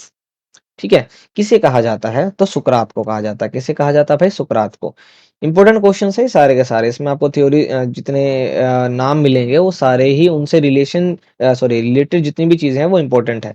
Last question आपके इस वाले चैप्टर का वो ये है, अंग्रेजी में इंटरनेट का इस्तेमाल करने वाले को क्या कहा जाता है? व्हाट इज द पर्सन वो use the internet called in English? उनको क्या बोला जाता है? नेटिजन। क्या बोला जाता है भाई? नेटिजन। यानी भैया अगर आप इंटरनेट के यूजर हैं तो आपको हम अंग्रेजी में क्या बोलेंगे? नेटिजन। ठीक है, तो इसको भी हमने कंप्लीट कर लिया। अब देखिए चलते हैं हमारे अगले चैप्टर की तरफ, और उसके भी एमसीक्यूज आपको यहाँ पर देखने को मिल रहे हैं। तो शुरू करते हैं बिना किसी देरी के। क्या समाज की स्वीकृति मिले बिना कोई मांग अधिकार का रूप ले सकती है? Can a demand take the form of a right without getting the approval of the society? तो नहीं भैया, सोसाइटी से अप्रूवल चाहिए। आप सिंगली किसी चीज की मांग कर रहे हैं, डिमांड कर रहे हैं, तो ये तब तक राइट नहीं बन जाता किसी भी व्यक्ति का जब तक इसके लिए लोग आपसे बोले ना, है ना। जब बहुत सारे लोग आपको इस चीज में सपोर्ट करेंगे तो इसका मतलब है उनको भी चाहिए, तब जाकर के कहीं ना कहीं एक राइट का रूप लेगा, अदरवाइज ये नहीं लेगा। सिंगली आप कुछ भी नहीं कर सकते। मानव अधिकार दिवस कब मनाया जाता है? ये पूछा गया है, तो 10 दिसंबर को आने वाला है हमारा, है ना। 10 दिसंबर को मनाया जाता है मानव अधिकार दिवस, ह्यूमन राइट डे। अधिकार क्यों आवश्यक होते हैं? Why are rights necessary? क्यों आवश्यक होते हैं? क्योंकि विश्व में भाई व्यक्ति की स्वतंत्रता और गरिमा की सुरक्षा जो है वो दी जाती है, to protect the liberty and dignity of the individual. बात बिल्कुल सही है।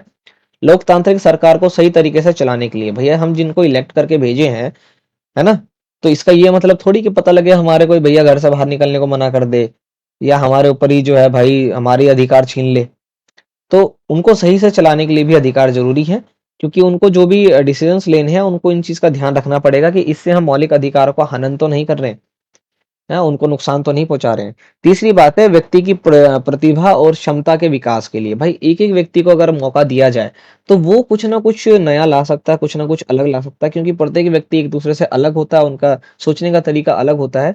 तो ये बहुत बेनिफिट है हमारे सबके लिए भी कि भाई 130-35 करोड़ हम लोग हैं, अगर हम लोग सभी अच्छे से पढ़े लिखे और चीजों को एनालाइज करें तो देश हमारा, मैं कहता हूँ भैया अगले 5 साल के अंदर, जिस दिन ये हो जाएगा अगले ही 5 साल में हम वर्ल्ड को डोमिनेट करेंगे बहुत अच्छे से। लेकिन ऐसा क्या बोले, यहाँ पर पबजी बैन हो जाता है तो बच्चे रोते हैं, और पेपर कैंसिल हो जाता है तो पार्टी बनाते हैं। तो सोचो यार, क्या बोले आपको हम।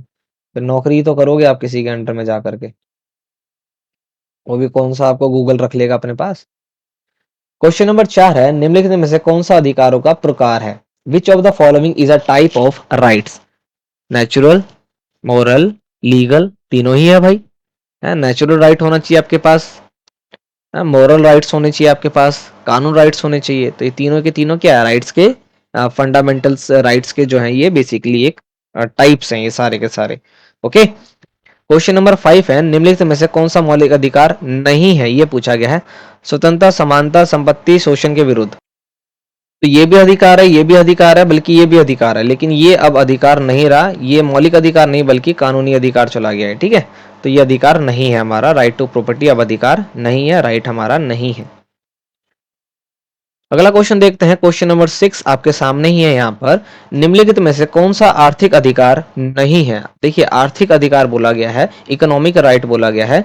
ठीक है, तो राइट टू वोट जो है ना, वोट देना आर्थिक अधिकार नहीं है, बल्कि आर्थिक पैसों से रिलेटेड चीजें हैं। ठीक है, तो मतदान देने का अधिकार ये पैसों से रिलेटेड चीजें नहीं है, इकोनॉमिक से रिलेटेड चीजें नहीं है। भैया आप काम करेंगे, इकोनॉमी से रिलेटेड चीजें हैं, संपत्ति खरीदेंगे, इकोनॉमी से रिलेटेड चीजें हैं, व्यापार करेंगे, ट्रेड करेंगे, बिजनेस करेंगे, तो इकोनॉमी से रिलेटेड चीजें हैं। लेकिन वोट देना इकोनॉमी से रिलेटेड कोई भी चीज नहीं है, तो ये इसका आंसर हो जाएगा। जब भी नहीं पूछेंगे तो भाई एकदम बिल्कुल ध्यान से देखना है उस चीजों को। ठीक है, क्वेश्चन नंबर 7 देखिए फटाफट से, अधिकार किस प्रकार अधिक शक्तिशाली हो सकते हैं? How can rights can be more powerful? कैसे हो सकते हैं भाई? अगर उसको संविधान में लिख दें, बिल्कुल भाई, क्योंकि हर एक चीज जो है संविधान के अकॉर्डिंग चलेगी। स्वतंत्र न्यायपालिका अधिकारों के संरक्षण हो, मतलब देखिए सुप्रीम कोर्ट जो है इसके संरक्षक है आर्टिकल नंबर 32 के तहत। तो भाई कितनी अच्छी बात है, किसी ने भी आपके मौलिक अधिकार के साथ कुछ करा, फटाफट उठो कोर्ट पहुंच जाओ। हाई कोर्ट भी जो है गारंटी देता है इसकी, है कि नहीं। स्वतंत्र प्रेस हो भाई, बिल्कुल having a free press, press बोले तो भाई मीडिया की बात हो रही है यहाँ पर। जो न्यूज वाले होते हैं उनकी, तो भाई फ्री होना चाहिए, वो फ्रीडम होना चाहिए उनके पास, ताकि वो किसी भी न्यूज को कवर कर सके। तो बिल्कुल बहुत अच्छी बात है ये, कि ये चारों अगर तीनों चीजें अगर मिल जाती हैं तो अधिकार जो है हमारे, जो राइट्स हैं वो बहुत ही ज्यादा पावरफुल हो जाएंगे। लोग डरेंगे भाई हमारे अधिकारों से, हमारे राइट से, कि यार कुछ गलत काम ना करे, पता लगे छाप दे कहीं पर। लेकिन भैया हम बिक जाते हैं, बिकना नहीं है, समझे। क्वेश्चन नंबर 8, अरे तुम तो भैया, तुम्हें तो ईश्वर बनाया गया है। संविधान ये बोला गया कि भारत के अंदर सबसे ज्यादा ताकत किसके पास है, तो भारत के लोगों के पास है। और हम भारत के लोग होकर के अपनी ताकत किसी और को दे देते हैं, बिक जाते हैं 150 500 5000 में। तो ये गलत बात है, ठीक है। क्वेश्चन नंबर 8 है, शिक्षा को व्यक्ति का सार्वभौमिक अधिकार क्यों माना जाता है? Why is education considered a universal right of an individual? क्यों माना जाता है भाई? क्योंकि एजुकेशन जो होती है वो आपके सभी डेवलपमेंट में काम आती है, सभी फील्ड में डेवलपमेंट करती है वो, ये इसलिए भाई इसको माना जाता है यूनिवर्सल राइट। क्यों भैया? अगर आप एजुकेट नहीं है, अगर आने वाले 5 साल आज से आने वाले 5 साल 10 साल जो है, उसके बाद का जो टाइम है भाई, वो एजुकेटेड पर्सन का ही है ना। वो भाई है ही, मिनिमम क्राइटेरिया वही रह जाएगा। क्यों? क्योंकि आपको भैया लगभग 75 साल 80 साल से तक जो है हमको पढ़ा रहे हैं कि भैया पढ़ लो पढ़ लो पढ़ लो पढ़ लो। आप तो पढ़े नहीं, आप तो ढीठ हैं भैया, आप तो पढ़ेंगे नहीं आप, क्योंकि आपको लगता है कि नहीं यार, जो आदमी नहीं पढ़ता ना, वो जाकर के 9वीं क्लास में होता है तो जाके फैक्ट्री में काम कर लेता, पैसा कमा लेता, अरे वाह पैसा पैसा, अरे वाह चमकीले कपड़े, ये वो। बर्बाद हो जाओगे बेटा, कहीं के नहीं रहोगे। तुम्हारे पास भी कोई भीख मांगने आता, तुम उसको भीख भी नहीं देते हो। और अगर भीख देने लगोगे तो लाइन से खड़े हो जाएंगे इतने सारे के, भीख दे नहीं पाओगे, फिर तुम्हें भीख मांगना पड़ेगा। तो एजुकेशन ही एक ऐसी चीज है जो आपको डेवलप करके देगी, आपके अंदर डेवलपमेंट लेकर के आएगी, वो भी हर एक फील्ड के अंदर। आपके बौद्धिक, है ना, बौद्धिक हो, इमोशनली, एजुकेशनली, कल्चरली, हर तरह से आपको डेवलप करेगी। इसके सिवा कुछ भी नहीं है, एजुकेशन के सिवा कुछ भी नहीं है, नथिंग। इस बात को समझो। पागल हो गए समझाते समझाते आप लोगों को कि भैया एजुकेशन के अलावा कुछ भी नहीं है, समझे कि नहीं। और जिन जो इन बात को समझ जाता भैया, वो महान व्यक्ति बनता है सीधा। कर्तव्य कितने प्रकार के होते हैं? कर्तव्य जो है 2 प्रकार के होते हैं। कितने प्रकार के होते हैं भाई? 2 प्रकार के होते हैं। मनुष्य का नैतिक कर्तव्य जो है वो क्या है? What is the moral duty of man? तो भैया अपने परिवेश को स्वच्छ बना के रखो, आपकी ये मॉरल ड्यूटी है। आपको कोई कहे ना और आप खुद से करें, इसको इसको कहते हैं नैतिक कर्तव्य, समझे। जिसको आप खुद से करना चाहते हो, दिली तमन्ना हो, जिसमें आप नहीं नहीं बोल सके, ठीक है। अपने सराउंडिंग को क्या करें? क्लीन रखें, है ना। बच्चों को उचित शिक्षा प्रदान करे, providing proper education to the children, है ना, उनको फैक्ट्री में काम करने मत भेजे। To serve parents and elders, माता पिता व बुजुर्ग की सेवा करे। अरे यार क्या सेवा करोगे, वृद्धाश्रम खोल दिया, भेज देते वहां पर यार। एक माँ बाप मिलकर के 10 बच्चे पाल देते हैं, लेकिन 10 बच्चे मिलकर के एक माँ बाप नहीं पाल सकते। शर्म है, धिक्कार है ऐसे लोगों के ऊपर, समझे। ये हमारे नैतिक कर्तव्य है, इसमें नहीं का ऑप्शन नहीं होना चाहिए। जब आप कुछ ऐसा काम करते होंगे तो आपके माता पिता फिर भी आपको सब कुछ ला करके देते थे, क्योंकि उनका वो नैतिक कर्तव्य था, मॉरल ड्यूटी थी। अब रिटर्न में अगर आपके देने की बारी आए कि भैया आपको स्कूल में एडमिशन करवा दिया, फिर चाहे फीस भरते हैं, चाहे आने जाने का किराया देते हैं, और उसके बाद आपको इसलिए एडमिशन करवा ताकि आप पढ़े, और पढ़ने के अलावा अगर आप सब काम कर रहे हैं, तो भैया आप उनके साथ क्या कर रहे हैं? धोखा कर रहे हैं। और एक बात का ध्यान रखिए, गीता में लिखा है, जैसी करनी वैसी भरनी। भैया जो कर्म करोगे यहीं भुगत के जाओगे। तो आप धोखा किसी को दे रहे हो तो भैया बदले में आपको भी क्या मिलेगा? धोखा ही मिलेगा, ध्यान रखना, समझे। अगर पूजा करोगे चंडाल की, तो तुम्हारे को विष्णु जी अवतार थोड़ी दे देंगे। ऑप्शन नंबर डी इसका राइट आंसर हो जाएगा, समझे। ये हमारे नैतिक कर्तव्य हैं। दूसरा जो हमारा अधिकार है, निम्नलिखित में से कौन सा सांस्कृतिक अधिकार है? Which of the following is a culture right? न्यूनतम भत्ता पाने का अधिकार नहीं भाई, संस्कृति से रिलेटेड देखिए कौन सी है, ये नहीं है। स्वतंत्रता का अधिकार यानी फ्रीडम जो है, राइट टू फ्रीडम, ये भी नहीं है। चुनाव लड़ने का अधिकार, ये भी नहीं है। बल्कि आपको अपनी मातृभाषा में शिक्षा पाना, ये आपका कल्चर अधिकार है। जैसे कि कोई व्यक्ति केरल में रहता है तो भैया वहां पे वहां की उनकी मातृभाषा अलग है, तो वो वहां पर एजुकेशन पा सकते हैं कि भाई वहां पर उनको उन्हीं की मातृभाषा में एजुकेट किया जाए, ठीक है। और तरह तरह के हर एक जगह में, तो ये बात बिल्कुल सही है। आप अपनी मातृभाषा को बिल्कुल अच्छे से रखिए। और हमारा देश यार, मतलब इससे बढ़िया देश दुनिया में नहीं है कहीं।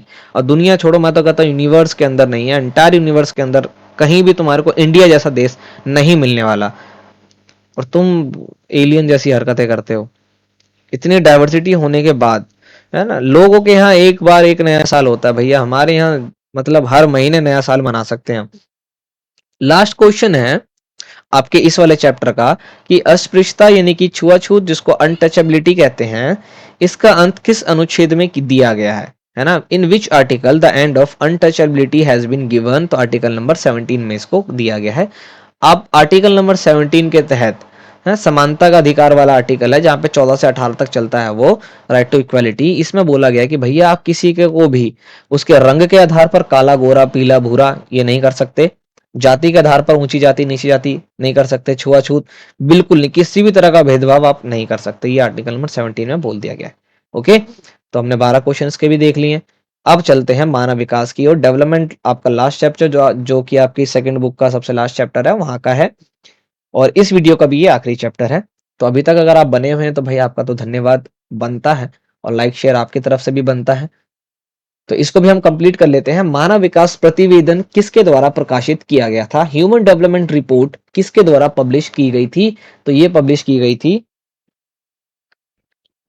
संयुक्त राष्ट्र विकास कार्यक्रम यूनाइटेड नेशन और डेवलपमेंट प्रोग्राम के द्वारा जो है ह्यूमन डेवलपमेंट की रिपोर्ट जो है वो पब्लिश की गई थी। ओके, क्वेश्चन नंबर 2 है, निम्नलिखित में से कौन सा मानव विकास को मापने का एक मुख्य तरीका है ना? Which of the following is one of the main method of measuring human development. भाई ह्यूमन के अंदर कितना डेवलपमेंट हुआ है इसको हम कैसे जो है मेजर करेंगे? तो भाई सीधी सी बात है, मानव विकास प्रतिवेदन से जो हमें रिपोर्ट मिलेगी उसको हम देखेंगे कि भैया 5 साल पहले क्या हिसाब किताब था और अभी क्या हिसाब है, फिर हम अंदाजा लगाएंगे 5 साल बाद क्या हिसाब किताब होगा, और हम देख लेंगे फटाफट अगर हम इससे इंप्रूव हुए हैं तो पक्का हम डेवलप हुए हैं, नीचे चले गए तो हम डेवलप नहीं हुए, है ना? तो ह्यूमन डेवलपमेंट रिपोर्ट के द्वारा जो है हम मेजर कर सकते हैं। ओके, क्वेश्चन नंबर 3 देखिए फटाफट से। क्वेश्चन नंबर 3 है, वृहद परियोजनाओं के विरुद्ध चलाए गए आंदोलन को पहचानिए। Identify the movement launch against mega project.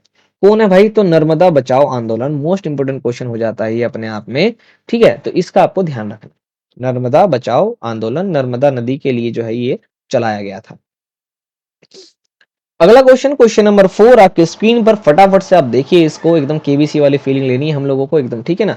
विकास की ऐसी रणनीति जिसमें पर्यावरण को कम से कम नुकसान हो और प्राकृतिक संसाधन का उपयोग मितव्ययता के साथ किया जाए एवं उन्हें संरक्षित रखा जाए, क्या कहलाता है? तो ये टिकाऊ विकास कहलाता है, एकदम मतलब सस्टेनेबल डेवलपमेंट कहलाता है। Such a development strategy in which there is a minimum damage to the environment, यानी ऐसा डेवलपमेंट हम क्रिएट करें, ऐसी हम रणनीति बनाएं कि एनवायरनमेंट को हम बहुत ही कम से कम जो है क्षति पहुंचाए, कम से कम डैमेज करें, और नेचुरल रिसोर्स को हम बहुत ही अच्छे से यूज करें, बहुत ही अच्छे से, मतलब पॉइंट पॉइंट अच्छा से यूज करें और मित्रवत के साथ यूज करे। ऐसा नहीं कि भैया मैं तेरे को देख करके ये ले 4 पेड़ जलाऊंगा तू 8 जला फिर मैं 12, फिर ऐसे नहीं, ये गलत बात है, ठीक है? तो ऐसे डेवलपमेंट को क्या बोला जाता है? Sustainable development. बहुत टिकाऊ होता है, बहुत लंबे टाइम तक ये चलता है, ठीक है?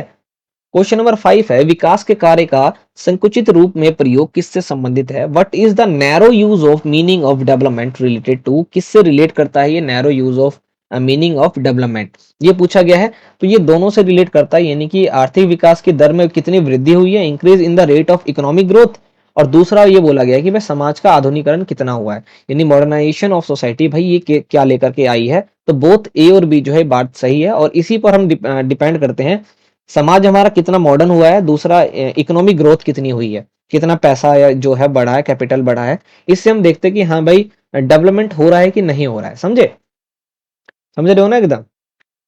तो सी ऑप्शन राइट हो जाएगा, क्योंकि उसमें और ए और बी दोनों ही बातें लिखी हुई हैं। ओके, क्वेश्चन नंबर 6 देखिए, विकास के अर्थ व्यापक रूप में प्रयोग किससे संबंधित है? विकास का जो अर्थ है व्यापक रूप में किससे संबंधित है, किससे रिलेट होता है?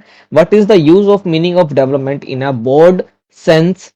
बॉर्डर साइंस रिलेटेड टू, किससे रिलेट करता है ये? तो ये पक्का उन्नति प्रगति, कितनी उन्नति हुई है, कितनी एडवांसमेंट हुई है, कितना प्रोग्रेस हुआ है, इससे होता है। कल्याण और बेहतर जीवन की अभिलाषा, desire for well being and a better life, और आर्थिक उन्नति और जीवन की गुणवत्ता में वृद्धि कितनी हुई है, इसको देखा जाता है। और फिर जाकर के मतलब ये चीज जो विकास, मतलब बेसिकली ये देखा जाता है कि विकास का व्यापक रूप, यानी कि भाई बड़े साइज में विकास कितना हुआ, तो उसके अंदर ये तीनों ही बातें आ जाएंगी, यानी ऑप्शन नंबर डी जो है इसका राइट आंसर हो जाएगा। ओके, क्वेश्चन नंबर 7 है, आगामी पीढ़ियां, जो आने वाली जनरेशन है, कमिंग जनरेशन है, आगामी पीढ़ियों की आवश्यकता का ध्यान रखना व संसाधनों के साथ बिना समझौता किए वर्तमान पीढ़ियों की आवश्यकताओं को पूरा करना क्या कहलाता है? taking care of the needs of the coming generation and fulfill the needs of the present generation without compromising with the resources is called, उसको क्या बोलते हैं, उसको सतत विकास बोलते हैं, कंटिन्यूस डेवलपमेंट, सस्टेनेबल डेवलपमेंट उसको कहा जाता है कि भैया हम आने वाली जनरेशन के लिए भी सामान बचा के रखेंगे, उनके लिए हम रिसोर्सेस को बचा के रखेंगे और साथ ही साथ जो अभी के लोग हैं उनको भी रिसोर्सेस जो है देंगे, इसको सस्टेनेबल डेवलपमेंट कहते हैं। ठीक है, क्वेश्चन नंबर 8 है आपके पास, विकास की दृष्टि से विश्व को कितने श्रेणियों में विभाजित किया गया है? Into how many categories is the world divided in term of development? तो उनको कुल मिलाकर के 3 हिस्सों में डिवाइड किया गया है, एक जो बहुत तेजी से विकास करते हैं जिनका विकास बहुत स्लो है और जो मॉडरेट है, 3 हिस्सों में डिवाइड कर दिया गया।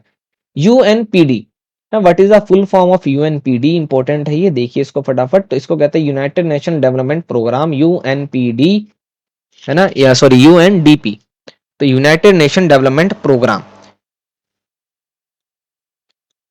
अगले क्वेश्चन की ओर चलते हैं जो कि 10वां हमारे सामने, फटाफट से हम इसको देखेंगे कि निम्नलिखित में से कौन सा विकास का प्रतिरूप है? Which of the following is a model of development? Pattern of market economy, model of welfare state, socialist and क्या कहते हैं इसको, विकास और समाजवादी का गांधीवाद प्रतिरूप, socialist and Gandhian model of development, या ऑल ऑफ द अबव? तो बिल्कुल सही राइट है भाई, तीनों ही बातें जो ऊपर लिखी हैं वो सही है, ऑप्शन नंबर डी जो है वो राइट आंसर हो जाएगा। भाई बाजार की अर्थव्यवस्था को भी देखेंगे हम, कल्याणकारी राज्य का प्रतिरूप भी देखेंगे भैया, ऐसे राज्य पता लगे भाई एक आदमी ही कमाए बैठा बाकी लोग मर रहे हैं तो वो भी तो नहीं देखेंगे ना। तो और विकास का समाजवाद और गांधीवाद का प्रतिरूप, इसको भी देखा जाएगा और फिर हम बताएंगे कि भैया विकास जो है उसका मॉडल हम उसके बाद तैयार करेंगे, डेवलपमेंट का मॉडल उसके बाद तैयार करेंगे। तो उपरोक्त सभी यानी कि ऑप्शन नंबर डी इसका राइट आंसर हो जाएगा। क्वेश्चन नंबर 11 है, आज के समय में विश्व विकास के किस मॉडल का अनुसरण कर रहा है? Which model of development is the world following in today's time? तो बिल्कुल भाई बाजारी अर्थव्यवस्था का मॉडल चल रहा है।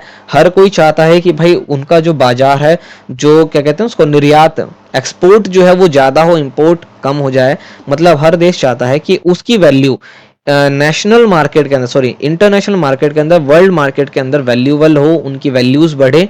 जैसा चाइना को आप देखते हैं ना, हर एक चीज बनाता, कुछ नहीं छोड़ता भाई साहब। क्यों? क्योंकि उसको चाहता है कि भैया उसका वैल्यू उसकी काफी ज्यादा, क्योंकि अब जो लड़ाई है ना वो पूरी की पूरी इकोनॉमी की लड़ाई है ना। अब जो पूरा वॉर चल रहा है वो इकोनॉमी का चल रहा है भाई, पैसा पैसा, किस देश के पास ज्यादा पैसा हो ये। ठीक है, तो देखिए फटाफट से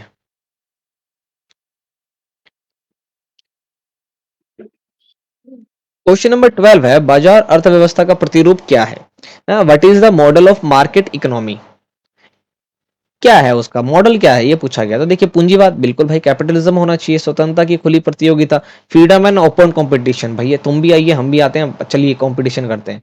फ्री मार्केट यानी कि भाई एकदम मुक्त बाजार, कोई ऐसा उसके अंदर कुछ वो नहीं होना चाहिए कि किसी एक के ऊपर आपने बहुत सारी रिस्ट्रिक्शंस लगा दी दूसरे पे नहीं लगाई, नहीं एकदम मुक्त दीजिए और फटाफट लग जाइए काम पे, फिर देखते हैं कि मार्केट में कौन चाहता है। ऑप्शन नंबर डी क्या हो जाएगा, राइट आंसर हो जाएगा, है कि नहीं। चलिए अगला क्वेश्चन देखते हैं जो कि लास्ट है इस वीडियो का, इस चैप्टर का, और इसके बाद जो है आपका ये जो टॉपिक है वो भी क्लियर हो जाएगा, पॉलिटी आपकी कंप्लीट हो जाएगी। ठीक है, तो विकास का समाज पर क्या दुष्प्रभाव पड़ा है? विकास यानी कि हम हर तरफ क्या बात करते हैं ना भाई, डेवलपमेंट, हर एक चीज में हमें डेवलपमेंट चाहिए, हर एक चीज में हमें क्या चाहिए भाई, विकास चाहिए। तो कह रहा सोसाइटी में इससे क्या नुकसान हुआ है? तो देखिए सोसाइटी में क्या हुआ, देखिए हम विकास की बात कर रहे हैं तो वर्ल्ड लेवल पे बात कर रहे हैं, ठीक है, पूरे विश्व की बात कर रहे हैं। तो उसी हिसाब से देखना है कि नुकसान क्या हुआ है। तो देखिए कुछ कंट्रियां ऐसी हैं जो बहुत ज्यादा डेवलप हैं और जो बहुत ज्यादा डेवलप हो रही हैं, तो उनका क्या हो जाता है ना, उनका प्रभुत्व हो जाता है पूरे वर्ल्ड के ऊपर, है ना, सोवेनिटी हो जाती है डेवलपमेंट कंट्रीज के ऊपर, उनका इम्पैक्ट बहुत तगड़ा पड़ता है, फिर हर एक चीज को वो कंट्रोल करना शुरू कर देते हैं। तो एक तो ये नुकसान हो गया। दूसरा क्या हुआ, बेरोजगारी और गरीबी में वृद्धि हो गई, increase in unemployment and poverty. देखिए क्या कहते हैं उसको कि डेवलपमेंट तो हो रहा है, इसका ये मतलब नहीं है कि आपके पास अपॉर्चुनिटीज नहीं है, लेकिन कुछ लोग ऐसे होते हैं या कुछ देश ऐसे हैं जो उसको जो है मतलब कहते हैं ना कि कर नहीं पाएंगे उसको, मतलब उतना खर्चा नहीं कर पाएंगे या उसका फायदा नहीं उठा पाएंगे, तो उस उनके लिए तो नुकसान हो गया। आप खुद देखिए कि भैया पहले हाथ से मकान बनता था तो बहुत सारे लेबर थे, उनको उनके पास एम्प्लॉयमेंट था ना, लेकिन भैया अब 3D प्रिंटर आ गए हैं, तो जिस दिन 3D प्रिंटर से मकान बनने लगेगा तो उस दिन तो अब उस प्रिंटर को चलाने के लिए तो एक पढ़ा लिखा आदमी चाहिए ना, मिस्त्री थोड़ी उसको चलाएगा, उसको तो पढ़ा लिखा आदमी चाहिए। और खुद बताइए, मशीनरी के कारण हुआ ये है कि जहाँ 1,000 व्यक्ति काम करते थे वहां पर आज 10 मशीन काम करती है। हो गया, तो मशीनें काम करती है, खर्चा कम पड़ता है, और टेक्नोलॉजी में चीजें आगे बढ़ रही हैं। और मशीन को ऑपरेट करना तो पढ़ा लिखा व्यक्ति करेगा, अनपढ़ थोड़ी करेगा। तो अनएम्प्लॉयमेंट बहुत ज्यादा बढ़ेगा। तो इसलिए मैं कह रहा हूँ कि भाई पढ़ना बहुत जरूरी है। क्यों? इसलिए पढ़ना जरूरी नहीं है कि भैया आपको मतलब पढ़ना पड़ेगा या वगैरह वगैरह, आपको वो चाहिए, नौकरी चाहिए। आपको किसी भी तरह की जॉब के लिए कुछ टाइम बाद भाई पढ़ना पड़ेगा। या आप नहीं तो भैया आपकी आने वाली जनरेशन, अब आप ही नहीं पढ़ेंगे तो किस मुंह से बोलेंगे अपने बच्चों को कि भैया पढ़ ले? हैं? मुंह पे बेइज्जती कर देगा, बस हो जाएगा फिर मन। तो इसलिए जरूरी है। तो बेरोजगारी भाई बढ़ती है डेफिनेटली। दूसरा क्या होता है ना, आर्थिक असमानता, इकोनॉमिक इनइक्वालिटी आती है। एक अमीर बंदा है वो अमीर होता जा रहा है, गरीब बंदा गरीब होता जा रहा है। तो इन दोनों के बीच में जो मनमुटाव हो जाएगा वो भाई डेफिनेटली वो आपको समाज में दिखेगा, वो है ना। ये नुकसानदेह बात है, क्योंकि हम बात करते हैं कि भैया समाज में एकता होनी चाहिए, ये होना चाहिए, तो वो रहेगा ही नहीं, क्योंकि ये व्यक्ति इससे बात ही नहीं करेगा और ये उसके लायक ही नहीं रहेगा। तो ये तीनों ही बातें जो है बिल्कुल सही है। तो ऑप्शन नंबर डी इसका राइट आंसर हो जाएगा। ओके। अब कुछ मैं आपको बताता हूँ कि कुछ क्या मतलब, एक लाइन में कंप्लीट कर देंगे हम इसको, कि आपको क्या करना चाहिए। अब अपने एमसीक्यूज देखें। गुड। अगर आप बुक नहीं पढ़ रहे हैं तो बुक को पढ़िए। ठीक है, अगर आप बुक नहीं पढ़ रहे हैं तो बुक को पढ़िए। क्योंकि जो भी आपके एमसीक्यूज बनेंगे या बनाए जाएंगे, चाहे वो 1,000 हो, चाहे कोई चैनल आपको कहता है भैया 100 एमसीक्यू ले लो हमसे, एक चैप्टर के 1,000 ले लो, कोई फायदा नहीं है। अगर आपने बुक नहीं पढ़ रखा, कोई भी फायदा नहीं है उसका। तो बुक पढ़िए जरूर, क्योंकि जो भी बनेगा वो वहीं से बनेगा। 50 से 60 क्वेश्चन आएंगे आपके पेपर में। 5,000 से 6,000 क्वेश्चन नहीं आएंगे कि आपको एक वीडियो के एक चैप्टर के 1,000 क्वेश्चन चाहिए या 100 क्वेश्चन चाहिए। क्वेश्चन इतने ही आएंगे तो सिलेक्टेड क्वेश्चन होंगे। ठीक है, एमसीक्यूज देखा, बुक पढ़िए। और दिन में पेपर आने से पहले, पेपर से जो शुरू होने वाले हैं आपके, उससे पहले पढ़िए ध्यान से, 4 से 5 घंटा मिनिमम, है ना। अगर आप स्टूडेंट है और पढ़ नहीं रहे हैं तो आप स्टूडेंट नहीं है, या फिर आप अ, ढोंग कर रहे हैं, सीधी सी बात है। मिनिमम धोखा मत दीजिए किसी को, इज्जत से काम करिए भैया, एकदम प्यार मोहब्बत से, तब जाके बात बनती है। शिद्दत से जब चाहोगे ना, शिद्दत से मेहनत करोगे, तब जाके रिजल्ट मिलता है आपके अकॉर्डिंग। ऐसे नहीं मिलता भैया कि आपको मेहनत तो करनी नहीं है लेकिन रिजल्ट चाहिए आपको, है। मेहनत आपको करनी है लंगूर जितनी है, और आपको रिजल्ट चाहिए सुंदर पिचाई जितना। तो इतना तो नहीं मिलेगा ना, इतना इतनी दया निधि करुणा निधि नहीं है। आप तुम्हारे दोस्त कृष्ण भगवान थोड़ी हो, और तुम सुदामा थोड़ी हो कि एक मुट्ठी चावल खाएंगे तुम्हें एक सोने का महल, दो खाएंगे तो दो सोने का महल। ऐसे नहीं होगा, ठीक है, समझे कि नहीं? तो इतना पढ़िए, 4 से 5 घंटे मिनिमम आप पढ़िए। ठीक है। और एग्जाम से एक दिन पहले आप क्या कर सकते हैं, एमसीक्यूज की इन वाली वीडियोस को दोबारा देख सकते हैं। इससे फायदा आपका ये होगा कि कुछ चीजें हमारे माइंड में ना स्टोर हो जाती हैं, है ना। कुछ चीजें हमारे माइंड में सुनने के बाद स्टोर हो जाती हैं, तो वो आपको एग्जाम में वो चीज दिखेगी और आराम से आप पास हो जाएंगे, कोई प्रॉब्लम नहीं है। और मैं ये चाहता हूं कि भाई आप केवल पास मत होइए। 40 में से अगर आप अभी 20, 14, 15 ये ला रहे हैं तो बर्बाद है जिंदगी भैया। अगर एमसीक्यू में इतनी ढिलाई देने के बावजूद आपके ये नंबर आ रहे हैं तो बेकार हो आप। कम से कम भाई 30 से एवब होने चाहिए, है ना। कम से कम 30 से एवब होने चाहिए मिनिमम। एकदम मरा सा मरा जो 14 की सोच रहा है ना, उसको मैं कह रहा हूँ कि 30 से ऊपर होने चाहिए। तो इसके लिए आपके लिए सबसे बढ़िया है कि आप बुक पढ़िए, एमसीक्यूज को देखिए। और अगर आपने देख ही लिया है अभी तक में, तो भाई लाइक शेयर तो बनता ही है। Study blog education YouTube channel को लाइक करिए, शेयर करिए इस वीडियो को, और सब्सक्राइब करिए अगर आपको वीडियो अच्छी लगती है। लगती ही होगी भाई, पढ़ाई से रिलेटेड वीडियो है, कोई हम फन फैक्ट नहीं करते हैं यहाँ पे, नाचते गाते नहीं है। तो सब्सक्राइब करिए और बेल आइकन को ऑन करिए ताकि वीडियोस की नोटिफिकेशन आपको टाइम पर मिल जाए। तो हम सबसे पहले चलेंगे अपने पहले पेज की तरफ, जिसको देखे बहुत टाइम हो चुके हैं। तो ये हम पढ़ रहे थे क्लास 11th पॉलिटिकल साइंस, जो भी टर्म 1 में आपके चैप्टर्स आ रहे हैं उसको हमने एक ही वीडियो में क्या कर लिया, कंप्लीट कर लिया। वो भी बाइलिंगुअल, हिंदी प्लस इंग्लिश। ये अच्छी बात रही। तो आपको हिंदी में भी सुनने को मिला, इंग्लिश में भी सुनने को मिला, समझने को मिला। तो ये कितनी मजेदार चीज है कि आप पेपर आराम से कर सकते हैं अभी। तो हमने आपके लिए इतनी मेहनत करी है, अब रिटर्न में आप भी कुछ मेहनत करिए, लाइक शेयर वगैरह करिए, और हम आपसे मिलेंगे नेक्स्ट वीडियो में। तब तक के लिए जय हिंद।